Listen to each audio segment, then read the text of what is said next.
This is, you could say, where I'm made. I was born in England. I'm British, UK. I'm putting this up. Someone sent this to me. She said she was a distant cousin, and I believed her. I believe her. So she helped me as much as she could, and that's been about it as far as anyone helping me. But she helped me through Christmas and sent me some clothes. Ordered them. They were nice. And a few other things. It was very, very nice of her and to talk to her and everything. And I appreciate it. But I'm putting this up. Of course, that's kind of like made in England and hotter. So, in clues and role playing, and putting a puzzle together, I'm going to answer as much as I can right now. I've got my ears going out because I'm allergic to toxic fumes, and that's a story in itself, a horror story. I've been made pauper and homeless and bounce around. It was everybody knowing it. It's unbelievable if it's ever told, and I hope and pray it is. So, in answer to this question, someone asked, he's very nice, and I appreciate his input and everything. I really do. So, I'll do the best I can on this question he asked. First of all,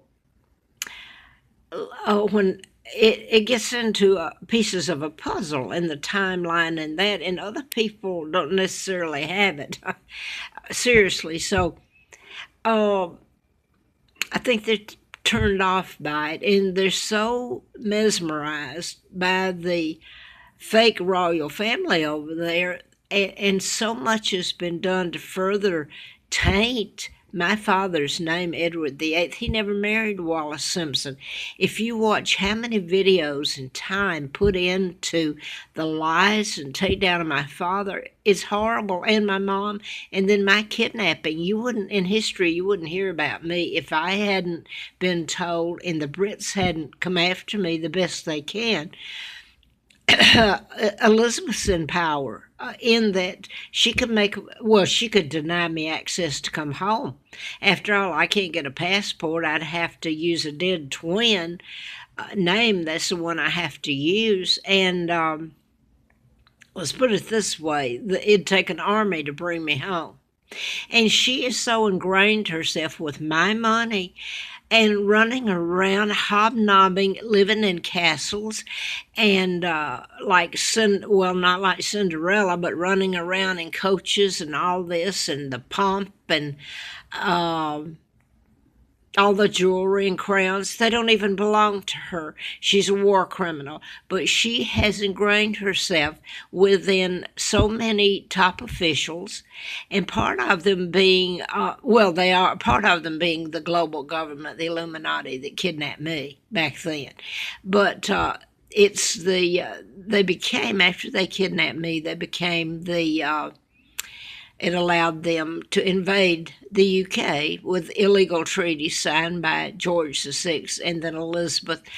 Or they certainly okayed it where my father wouldn't. He refused to follow the orders of the Illuminati, so they took him down. Then they kidnapped me. I was born in 39, kidnapped in 41, and brought to Moulton, Alabama. Now I'm going to try to answer this young man. By the way, I won't mention his name, but he has a very nice name. The question he asked was to tell him something about did I meet my mother, or was it my father I was allowed to meet with or see? When I came up from Nashville, Tennessee, I'd been, I guess you call it living. I lived in a cabin. And there's no way to tell what happened before or in between. I'll just get to this point. Let me bounce back to Larry Flint's when I was out there in the campaign and stayed at his home a couple of nights in October during the campaign to replace Congressman Dr. Larry McDonald I'd written about in a book. And I was almost killed, let me put it that way, and everything, stripped of everything, even.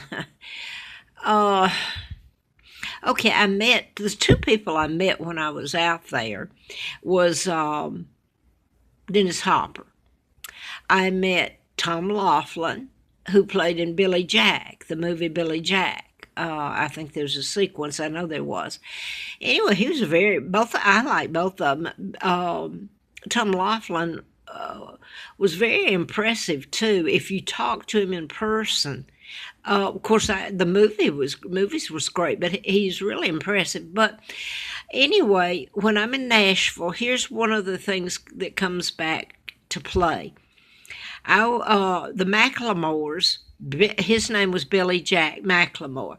He actually, and you don't want to know, nobody does my life with him and this person. I laugh, that's how I get through things. Or I don't know, I'd go out screaming, I suppose, after a while.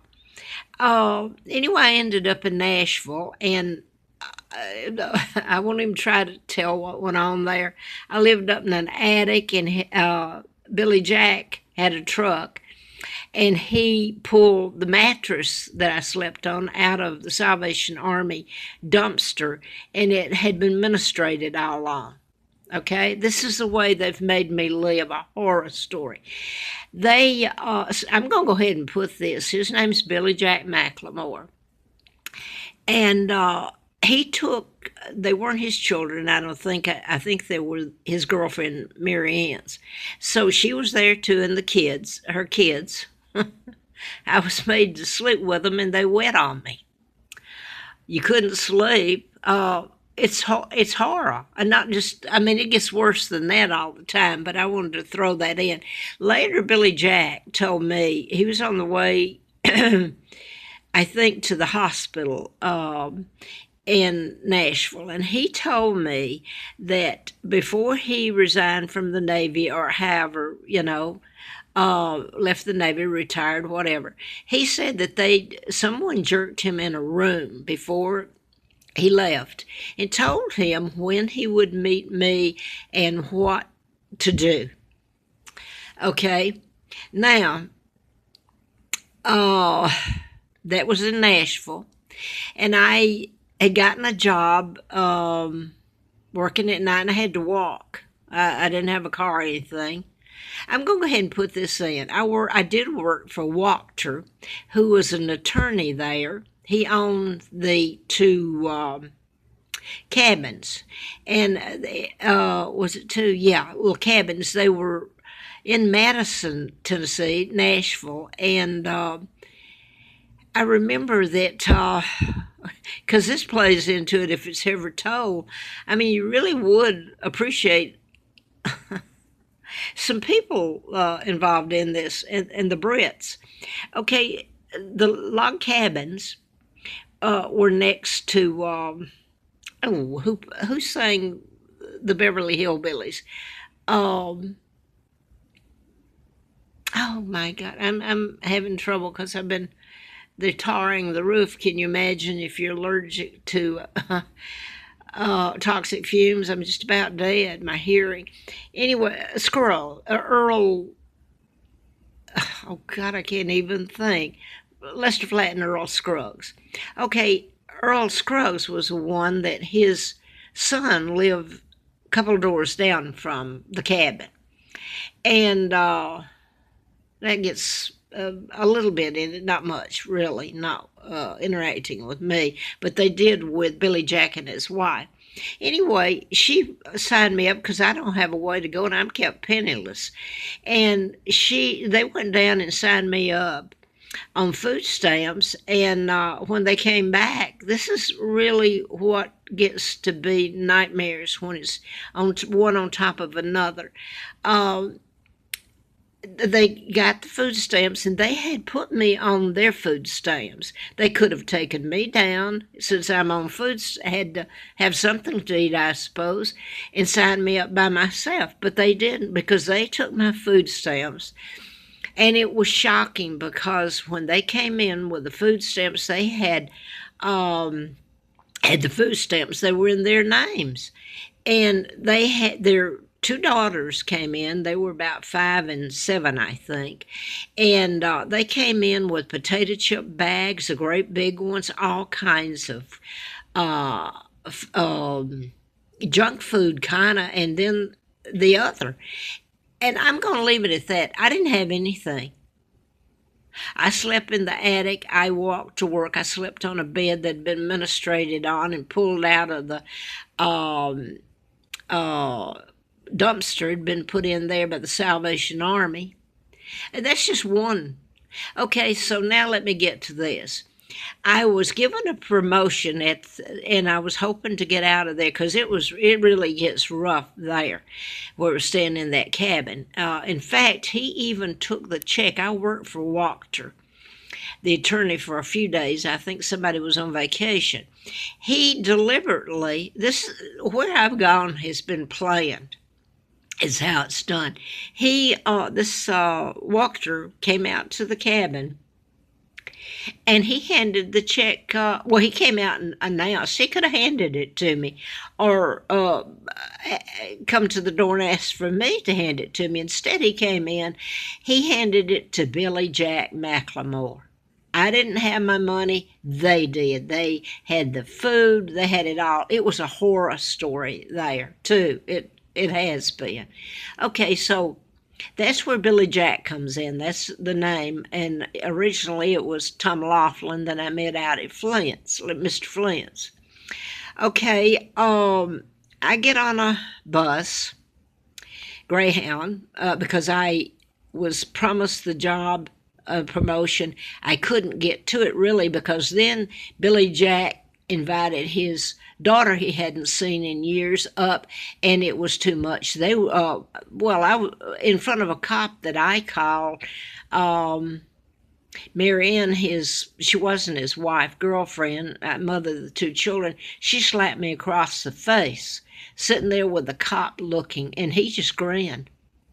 Now, so I had no way. I had to leave. I didn't get to take the promotion I had. Didn't have a car or another place to live, so I got on the bus and did the best I could. I got on the bus, and I don't remember if it's Greyhound or Trailways. I think it was Trailways then, and it went out of business later. But I didn't have anything to eat and couldn't take any clothes with me hardly. I didn't have any, really. Got on the Greyhound bus, or the Trailway bus, and I had enough to get me to Abingdon, Virginia. I got out, this young man wanted to know the circumstances of if this doesn't run out, and I've left enough here. I'm going to go on and jump in and just tell him here this thing surrounding it more. But on the way up, the bus was empty except for this one lady who was kind of petite, and I believe there might have been a couple of more in there. But by the time we got out, there's probably more on it when we got on. But they dwindled to where there was just about 3 of us on there. This lady, me, and somebody I remember in the back. And she came over and sat by me, and she had a pair of pants, I swear, that had been mine. You can't do that. The pants had a string around the anyway, you couldn't put the string there, and she was eating onions, and I guess anybody that knows me knows I love onions. It's hard for me to eat without an onion. It always has been. Maybe it's because I didn't have food growing up in that beautiful dump site they put me in. So anyway, she had an onion. She was eating on it and had a biscuit. That's all I had to eat growing up in that horrifying home. And she was role-playing me. And she came over and sat by me, and we started talking, and she told me, had it now, then I feel so bad, let me remember it. She said, was talking about my mom and dad, and she said that my father was alive, still alive. And she didn't mention my mother, but she said my father was still alive.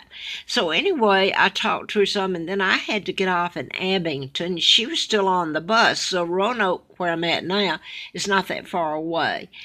And, well, it is if you're walking. It's probably about 50, 60, 60, 65 miles away. I got off and I left begging. I had to walk to the sheriff's department, which it was in October, but it was hot during the day. I walked and I have no food. He bought me a ticket to Roanoke. So I got the bus to Roanoke, and it was 3 o'clock in the morning, and I'm just about dead. I'm so exhausted from all of it. And I came it was downtown Roanoke, so it was a trailway then. And it was just this, the lights were dim. I had been through Roanoke maybe, but I never thought I'd come here to live. And then that was later no, that was then, okay, that I came here to. Okay, I got off the bus and the lights are all dim, and I thought, my God, I hope they're not closed. I don't even have money for coffee, a cup of coffee. And this is downtown, a town I don't know. Well, I looked at her and she's sitting there. The same English lady is sitting there. And I had to go to the bathroom. But one reason I had to go too is because she said hi to me. She says, we'll come back and get you here. And I started crying. And I went in the bathroom. I didn't want to cry in front of her.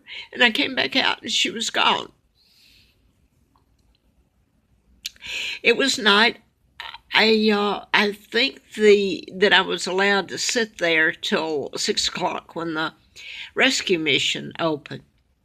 So anyway, I'm going to not give any details here.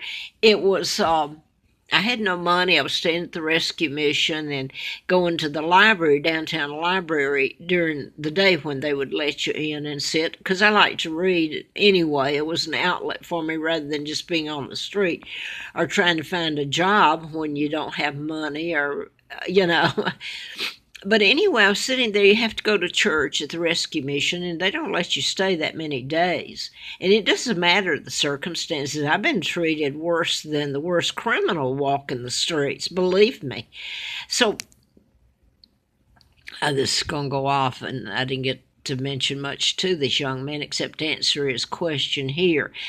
A couple nights later, no, I had worked a little, gotten a live-in not a live-in, I did later. I went to work for him, live-in, but at that time I didn't. This is just a week or so after. It was still the last of October, I believe. I came here the 20th October and got off the bus. And anyway, I'd been there a few nights and been able to work a couple of nights, but you have to go to their religious meetings there. And this lady came in, and she looked like Georgia O'Keeffe, and she had oh, for goodness sakes, I'm so tired of the fumes I can't hear. Her walking cane she was famous for, and wearing black. And this is what she had on. She's petite. And I remember she came in and got not right in front of me, a little bit down from me. Anyway, she got up and left after the ceremony, and I can't remember if the guy was with her or not, the young man then. I really can't. But I left, and I came back, and this was a few days later. And I had $12 from working at that place, live in, and then they hired me later. But I went to the library.